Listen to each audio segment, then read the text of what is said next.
नमस्ते। म गङ्गाबहादुर गुरुङ मूलवासी।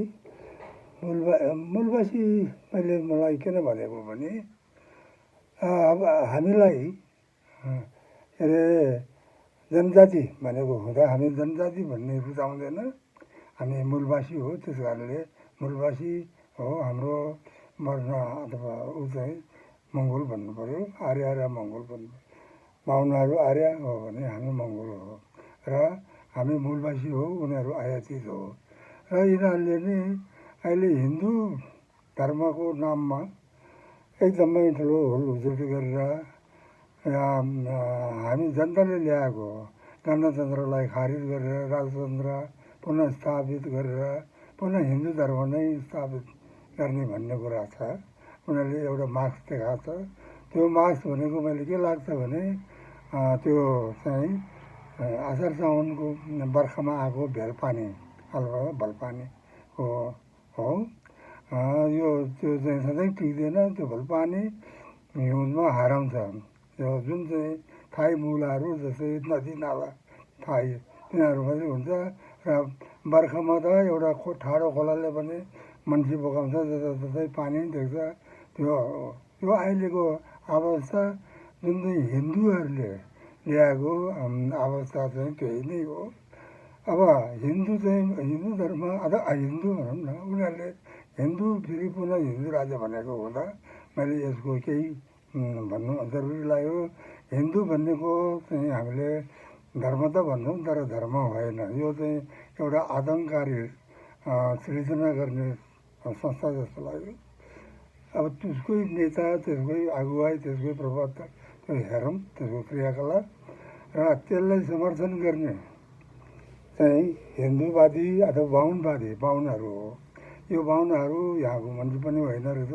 उनीहरू ककेसियाबाट आएको रहेछ हाम्रो अनुहार र उनीहरूले नै यहाँ उ गर्यो, शासन उ गरेर हडपेर अब हामीलाई यो अवस्थामा पुऱ्यायो। हाम्रो धर्म हाम्रो अस्तित्व सबै मेटाएर उनीहरूले आफूले गरेर र अहिले त अब संविधान ल्याइसकेर पनि फेरि उनीहरूले फेरि त्यसै हिन्दू राजा ज्ञानेन्द्र जुन चाहिँ आफ्नै परिवार वंश नाश गरेको मान्छेलाई नै राजा भन्छन्। ऊ चाहिँ राजा चाहिँ परम्परागत होइन, त्यही हिन्दू बाहुनहरूले सृजना गरेको राजा कथित हिन्दू राजा भन्। उसले त्यही रुचाउँछ। त्यही हिन्दू धर्म र त्यही हिन्दूवादीहरूले गर्दा यो मुलुकमा विकास होइन, सधैँ आतङ्ककारी। त्यो भएर यो हिन्दूको धर्मको नाम दिए तापनि उनीहरू धर्म नाम दिए पनि त्यो चाहिँ आतङ्क रहेछ, आतङ्क गर्ने। जस्तै अब यसकै नेता वर्तमान राजा भनिएको छ, कथित राजा ज्ञानेन्द्र एउटा आतङ्ककारी हो र त्यसको पछि लाग्ने सबै हिन्दू बाहुनहरू आतङ्कवादी हो। त्यसको अगुवाई गर्ने हाम्रै फेरि मूलको मान्छेहरू जस्तै के अरे राप्रपाको अध्यक्ष राजेन्द्र लिङ्गदेन जो के अरे उनीहरूको प्रख्यात धर्म भनेको किराँत धर्म भनेर स्थापित भएको छ। त्यो मूलको मान्छे हो र उसको स्वार्थले यहाँ हिन्दूहरूको अगुवाई जस्तो भएर हिँडेको छ। ऊ पार्टी चलाएको छ भनौँ न, उसले पार्टीको दर्शन निकालेर। त्यो अर्को अहिले हालसालै फेरि के आयो त भने त्यो हालसाल होइन, यो ऊ चाहिँ अब उसको दिमागमै स्थापित भएको हिन्दुत्व चाहिँ पुगेको मान्छे चाहिँ डाक्टर जगमान गुरुङ, जो हाम्रो मूलको मान्छे हो, आर्य होइन। जो उसको स्वार्थले आर्यको लिड गरेर भनौँ न हिन्दूको उसले चाहिँ हिन्दू बचाउ अभियानै चलाएको। अब हाम्रो त्यो मान्छेले हाम्रो संस्थालाई यसरी जागृत गरेको भए त हाम्रो धर्म कति अगाडि पुग्थ्यो। हामीले धेरै नोक्सान पुऱ्याएर अहिले फेरि त्यही तिनीहरू यथार्थमा हिन्दू धर्म, हिन्दू भनेको त आर्यको हो। यो हाम्रो मूलको मान्छेहरूको होइन। हाम्रो मूलको हामीहरू वन बुद्ध हो भने यो राजेन्द्र लिङ्गदेनहरू पनि त्यही मूलको भए तापनि उनीहरूको धर्म, उनीहरूको ऊ चाहिँ भनेको किराँती भने त्यो हो। त्यसले गर्दाखेरि हामीलाई यो मैले चाहिँ उनीहरू हिन्दू हामीले खारिज गरेकै हो। सबै मिलेरै खारिज गरेको। जस्तै 2062-63 उसमा राप्रपा बाहेकको अब सबै दल जाति धर्म सबै मिलेर नै त्यो वर्तमान राजालाई भनौँ न ज्ञानेन्द्रलाई धपाएर हिन्दू राजा खारिज गरेर गणतन्त्र स्थापित गरेको।